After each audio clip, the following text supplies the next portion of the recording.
ایک شخص نے عرض کی کہ یا رسول اللہ صلی اللہ تعالی علیہ وسلم، میرا نام فلاں غزوے میں لکھ دیا گیا ہے اور میری بیوی حج پہ جا رہی ہے، اس کو محرم کی ضرورت ہے، تو میرے لیے حکم کیا ہے؟ تو محبوب نے فرمایا آپ غزوہ پہ نہ جائیں، وہاں سے آپ کا نام کاٹ دیا جاتا ہے، آپ اپنی بیوی کے محرم بن کر حج کرنے جائیں۔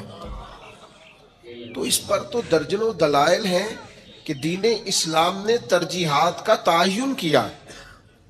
جس طرح دین کے اندر نماز کو، روزے کو، حج کو، زکوٰۃ کو فرض کیا گیا، حقوق العباد بھی اپنے اپنے مقام پر فرض کیے گئے۔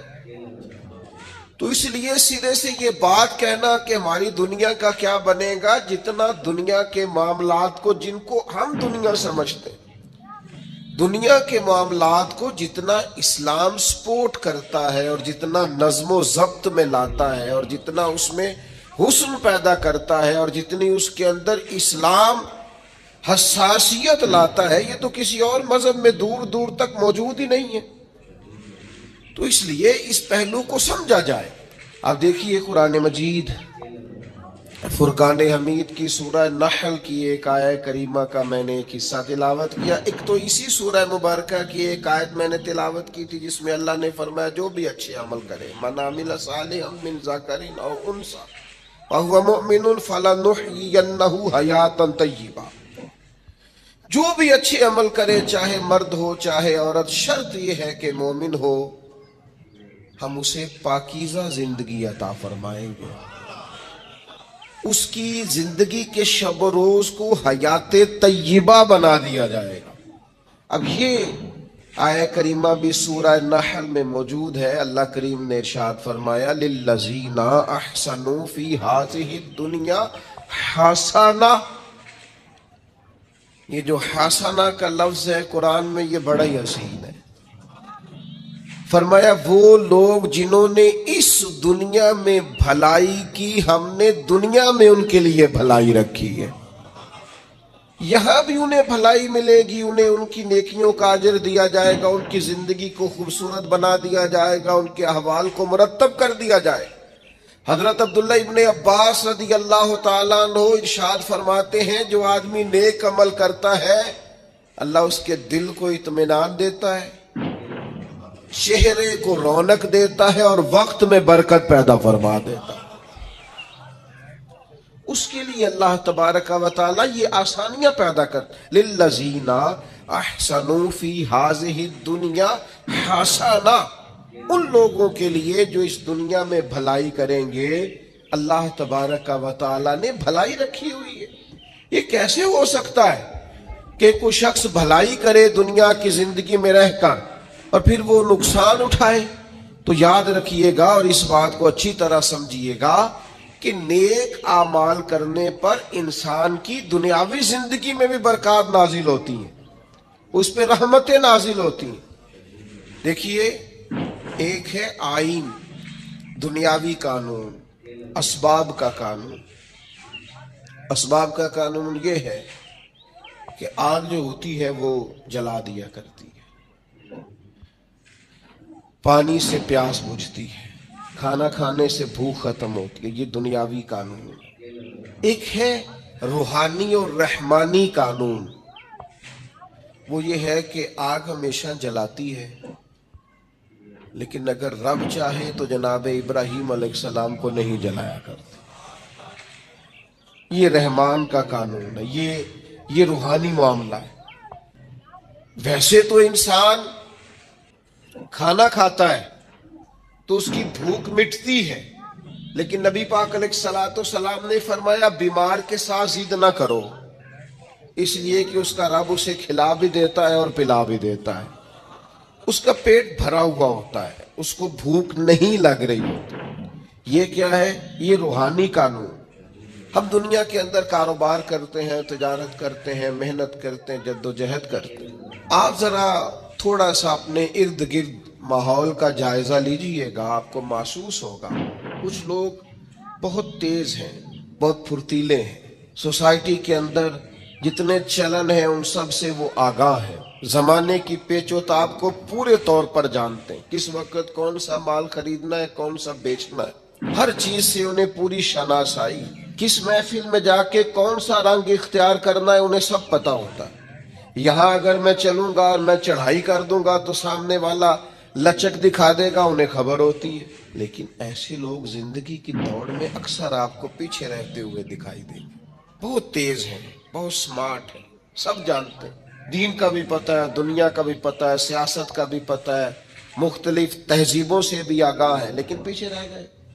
کچھ لوگ آپ کو ایسے ملیں گے بظاہر بھولے بھالے ہیں، سیدھے سادے ہیں، پر مٹی میں ہاتھ رکھتے ہیں اللہ سونا بنا دیتا ہے۔ وہ جو لوگوں کے پاس بہت ساری دنیاوی معاملات ہیں وہ بظاہر ان کے پاس موجود نہیں ہیں، ان کو بہت سارے لوگ کہتے ہیں یار یہ کبھی مجھے یہ والا ہنر آتا ہوتا، یا جس طرح اس شخص کے پاس سرمایہ ہے میرے پاس ہوتا تو میں 10 کے 20 اور 20 کے 40 منٹوں میں کر کے دکھاتا۔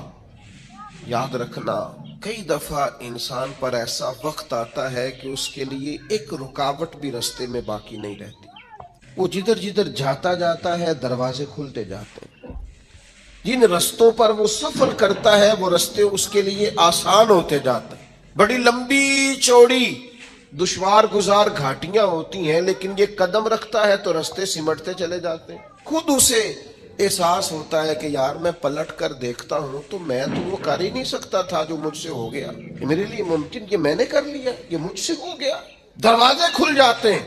تو اللہ کا قرآن کہتا ہے کچھ لوگ ایسے ہیں جن کے لیے اللہ زمین و آسمان کی برکتوں کے دروازے کھول دیتا ہے، زمین بھی دروازے کھولتی ہے اور آسمان بھی، تو شرطیں کتنی ہیں؟ اب تو ہر آدمی چاہتا ہے میرے لیے زمین و آسمان کے دروازے کھل جائیں، شرطیں کتنی؟ صرف 2۔ کیا عمل کرنا ہے؟ صرف 2 کام، صرف 2 شرائط۔ یہ قرآن مجید ہے، سورہ آراف ہے، فرمایا اگر یہ بستیوں والے ایمان لے آتے اور تقوی اختیار کرتے، ایمان لاتے اور متقی ہو جاتے، اللہ سے ڈر کے وقت گزارتے، تو کیا مالک تو صرف انہیں آخرت میں ہی اجر دے گا؟ صرف صبح قیامت ہی ایمان اور تقوی پر جزا مرتب ہوگی؟ تو فرمایا اگر بستیوں والے ایمان لاتے اور تقوی اختیار کرتے لفتحنا علیہم برکات من السماء والارض، ہم ان پر زمین و آسمان کی برکتوں کے دروازے کھول دیتے۔ اگر یہ ایمان لے آتے لفتحنا علیہم برکات من السماء والارض، تو دروازے کھول دیتے زمین و آسمان کی برکتوں، ہم ان پر دروازے کھول دیں۔ شرط صرف 2، ایمان لائیں اور تقوی اختیار۔ جو بھی کام کریں اللہ سے ڈر کے کریں، مومن اور متقی بن کے کریں، لین کریں دین کریں، خریداری کریں فروخت کریں، حقوق العباد کا معاملہ، حقوق اللہ کا معاملہ، ہر معاملے میں اگر یہ اپنے رب کریم کی رضا کو پیش نظر رکھیں گے تو ایسا نہیں ہوگا کہ نیک لوگ نانے جویں کے محتاج رہیں، ایسا نہیں ہوگا کہ جو لوگ کفر کرنے والے ہیں وہ تو آسودہ زندگی گزاریں اور مومن مجبور اور تہی دست اور تنگ دامن زندگی گزارے۔ مالک کہتا ہے تو تقوی تو اختیار کر، تو پکا مومن تو بن، میں زمین آسمان کی برکتوں کے دروازے کھول دوں گا۔ اور بالکل اسی مضمون کو سورہ طلاق کے اندر بیان فرمایا، بالکل اسی مضمون۔ بعض اوقات ایسا ہوتا ہے انسان مسائل میں گھر جاتا ہے اور اسے چاروں جانب سے راستے بند نظر آتے ہیں، اسے محسوس ہوتا ہے کہ یار اس وقت تو میں وہی ہوں جس کے ارد گرد اتنے لوگ ہوتے تھے، یہ اچانک کیا ہوا؟ ہر طرف سے مشکلات نے گھیر لیا، دکھ آئے ہیں تو اکٹھے ہی آ گئے ہیں، آزمائشیں آئی ہیں تو بیک وقت آ گئی۔ تو اللہ کریم نے سورہ طلاق میں ارشاد فرمایا ان ساری مشکلات سے نکلنے کا بھی یہی رستہ ہے، وَمَن يَتَّقِ اللَّهَ يَجْعَل لَّهُ مَخْرَجًا، جو اللہ سے ڈرے گا اللہ ہر مشکل سے نکلنے کے لیے اسے رستہ عطا فرما دے، اللہ اس کے لیے اسباب پیدا کر دے، اسے خبر ہی نہیں ہوگی، اسے پتہ ہی نہیں چلے گا، وَيَرْزُقْهُ مِنْ حَيْثُ لَا يَحْتَسِبُ، اللہ فرماتے ہیں وہاں سے رزق دوں گا اس نے کبھی سوچا بھی نہیں ہوگا، گمان تک نہیں گیا۔ شرط کیا ہے؟ وَمَن يَتَّقِ اللَّهَ، اگر اللہ سے ڈرے، چالاکیاں نہ کرے، تیزیاں نہ دکھائے، سب کچھ شیشے میں نہ اتارے، خوشامد کر کے ہر آدمی کو قائل نہ کرے، جھوٹ کا سہارا نہ لے، زبان کی تیزی کے ساتھ اس کو بھی رکھنا ہے، اس کو بھی رکھنا ہے، اس سے بھی میری دوستی، اس سے بھی میری دوستی، میں ساری سوسائٹی کو۔ آپ فکر نہ کریں، اگر آپ کسی کو شیشے میں اتار رہے ہیں تو وہ بھی آپ کو شیشے میں اتار رہا ہے۔ بڑے بھولے بھالے، بڑے اللہ والے، ریاض آپ کو بس ہم ہی جانتے ہیں، اسے بھی ساری ہی خبر ہے، وہ بھی سب جانتا ہے۔ اگر صحیح رستہ اختیار کیا جائے، تقوی کا رستہ اختیار کیا جائے۔ حضرت عوف بن مالک اشجعی رضی اللہ تعالیٰ عنہ فرماتے ہیں بیٹا میرا اغوا کر لیا کفار نے، اور غربت اور قحط اور پریشانی پہلے ہی بہت زیادہ تھی، میں بڑی تکلیف میں حضور کی بارگاہ میں حاضر ہوا، یا رسول اللہ کیا کروں؟ تو کریم فرمانے لگے رب سے ڈر، اللہ پہ بھروسہ کر، لا حول شریف کی کثرت کر۔ فرماتے ابھی ہم نے ایک دو تسبیح بھی پوری نہیں پڑی تھی، دروازے پر دستک ہوئی، بیٹا بھی آ گیا اور 400 بکریاں بھی ساتھ لایا۔ اتنی جلدی کرم نوازی، اتنی جلدی رحمت۔ میں نے کہا بیٹا کیا ہوا؟ کہنے لگے ابا جی کچھ لوگوں نے اغوا کیا تھا، مجھے باندھ رکھا تھا، اچانک میں نے ہاتھ ہلایا تو رسیاں بھی کھل گئی، باہر نکلا تو وہ غائب تھے، تھا ہی کوئی نہیں، اور اس حویلی میں 400 بکریاں تھی، میں نے دروازہ کھول کے ذرا انہیں ہانکا ہے تو وہ 400 کی 400 میں سے بھاگی بھی کوئی نہیں، ساری ساتھ آ گئی ہیں، کرم ہو گیا۔ تو آپ فرماتے ہیں میں حضور کی بارگاہ میں حاضر ہوا، یا رسول اللہ ان بکریوں کا کیا کرنا ہے؟ تو فرمایا میرے رب نے تجھے عطا کی ہے، یہ مال غنیمت ہے، تیرے لیے جائز ہے۔ میرے بھائیوں، زندگی میں مسائل کا شکار ہو جائیں، غلط راہیں اختیار نہیں کی جاتی، جھوٹ کا سہارا نہیں لیا جاتا، رشوتیں دینے کے لیے مال جمع نہیں کیا جانا چاہیے، اور اپنے ناجائز کاموں کے لیے بڑے تعلقات نہیں بنانے چاہیے۔ کھانے کھلائے جا رہے ہیں، دعوتیں پکائی جا رہی ہیں، لوگوں کو بلایا جا رہا ہے، کارڈ تقسیم ہو رہے ہیں، تعلقات بن رہے ہیں، کس لیے؟ یہ لوگ مشکل وقت میں کام آئیں گے، تجربہ کر کے دیکھ لینا، جس کی جیب کارڈ سے بھری ہوئی ہے نا مختلف لوگ، ٹائم آنے پہ ملتا ہی کوئی نہیں، ہاں آدھے سے زیادہ تو نمبر ہی بند ملتے ہیں۔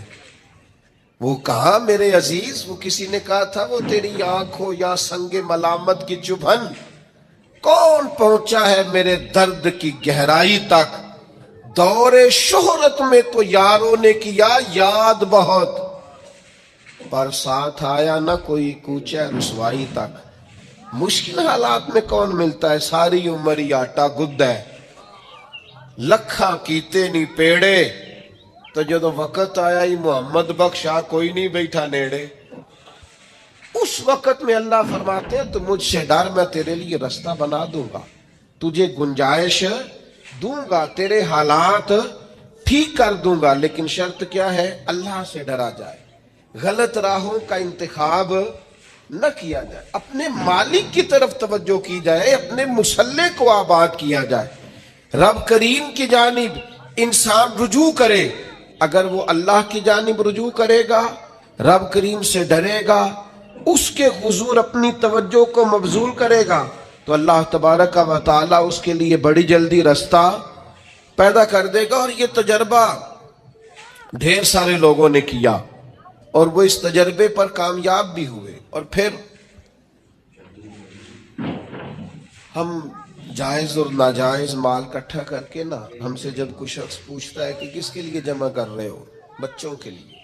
آپ ناراض نہ ہوئیے گا، بچے تو بیچارے بالغ ہونے کے بعد کہتے ہیں ابا جی سے کہ وہ اگر آپ ایک پلاٹ بیچ دیں تو میں کاروبار کر لوں، تو وہ تو بیچ ہی نہیں رہے۔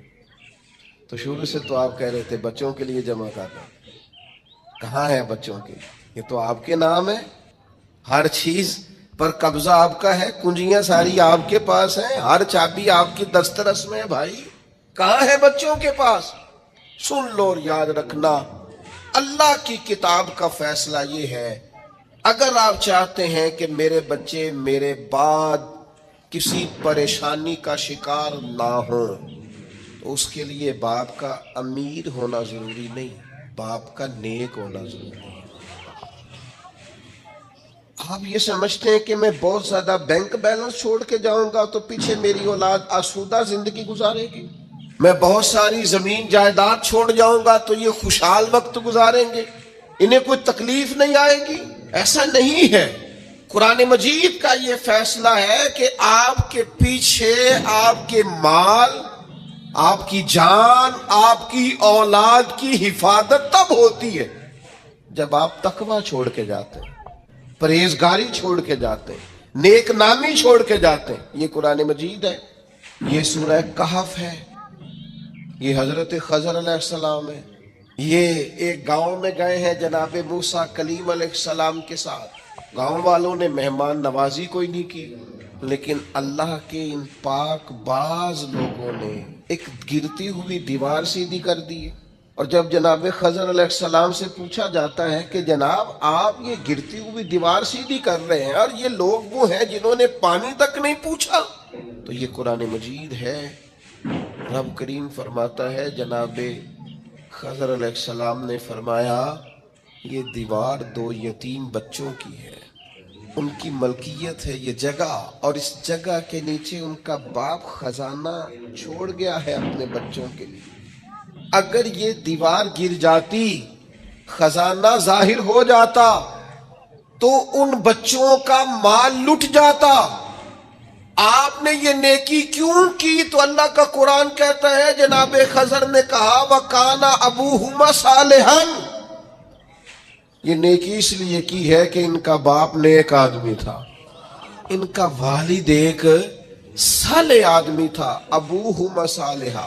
حضرت عبداللہ ابن عباس اس آیہ مبارکہ کی تفسیر میں فرماتے ہیں یہاں بچوں کی نیک نامی کا ذکر ہی کوئی نہیں، بچوں کا نام ہی نہیں کہ بچے نیک تھے کہ بد تھے، صالح کے بچے ہیں نیک ہی ہوں گے، گمان یہی ہے کہ نیک ہے، پرہیزگار ہے، لیکن فرماتے ہیں یہاں صالحیت کا ذکر ہے تو اولاد کی نہیں، باپ کی۔ آپ فرماتے ہیں سن لو لوگو، یاد رکھو، صالحیت چھوڑ کے جانا، اور پھر اگر تم نیک نامی چھوڑ کے جاؤ تو پھر اپنے بچوں کے لیے پریشان نہ ہونا، رب کی رحمت ان کی حفاظت کرے گی، تمہاری فصل کو کوئی برباد نہیں کرے گا، تمہارے خزانے کو کوئی لوٹے گا نہیں، تمہارے پیچھے تمہاری اولاد اور تمہارا گھر ویران نہیں ہوگا۔ شرط یہ ہے کہ صالحیت چھوڑ کے جانا، تقوی اپنے پیچھے چھوڑ کے جانا، اپنے پیچھے نیک نامی چھوڑ کے جانا۔